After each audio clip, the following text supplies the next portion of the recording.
السلام عليكم ورحمة الله وبركاته. ازيكم حبايبي؟ عاملين ايه؟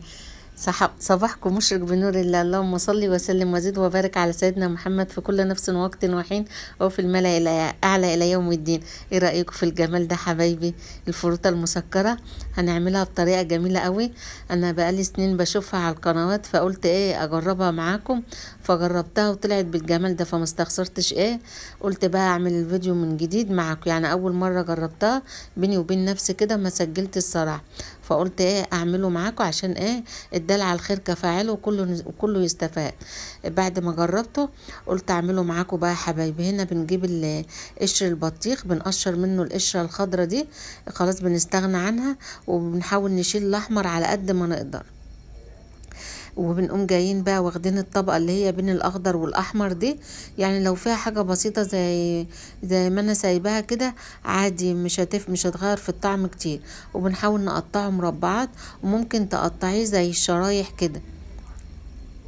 قطعت معاكم اهو يا حبايبي، بنفس الطريقه كده تعملي كل الكميه اللي انت محتاجاها. بس هي بسم الله ما شاء الله النتيجه روعه، هتعجبكم قوي، وبتكاليف بسيطه خالص. مش هنحتاج لها غير السكر والالوان. ما كانش عندي صراحه غير اللون الاحمر، ما كلفتش نفسي واشتريت ايه الوان تانية. قلت يا بين التجربه تنجح يا ما تنجحش، الحياه تجارب. فلما جربتها ونجحت معايا، كان عندي اوريدي اصلا اللون الاحمر، كنت جايباه من زمان كده، وكان عندي ايام اللانشون اللي متابعني في القناة وعارف. فقلت ايه اما اجرب كده واعمله. ما شاء الله طلع جميل. بصراحة هتنبهري من جماله، بحاجة بسيطة جدا. هتعمليه ويطلع معاكي بالجمال ده. يعني ما كنتش متخيلة بصراحة ان هو بيبقى طعمه حلو كده. حطيت عليه المية اهو يا حبايبي، المقدار اللي انت هتعمليه طبعا، الكمية دي بترجع لك انت. عايزه تجربي في كميه صغيره جربي، عشان إيه لا قدر الله لو ايه ما حبيتيهوش، بس هو بصراحه هيعجبك ويعجب اطفالك جدا. سلقته اهو يا حبايبي، غطيته وسلقته، قعد على النار حوالي ربع ساعه. لعند ما تيجي ايه تمسكي واحده كده تلاقيها استوى. صفيته من الميه وبعايره ليه؟ عشان ايه نبقى عارفين.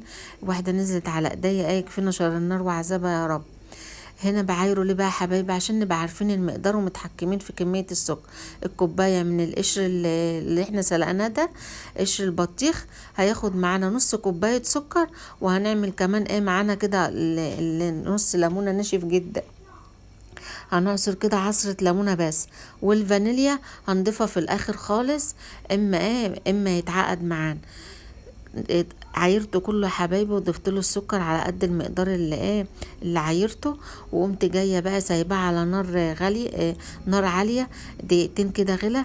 وقمت سايباه كمان بقى يا حبايبي حوالي تلت ساعه. بقى زي ما انتوا شايفين السكر طبعا داب، بقى كل شويه ينزل ميته. ولما اشربها خالص بقى بالجمال اللي انتوا شايفينه ده، اضيف بقى نقطه كده من اللون الاحمر، ونضيف الفانيليا. وطبعا انا طفيت خلاص، بس كده حبايبي، نقطة واحدة بس.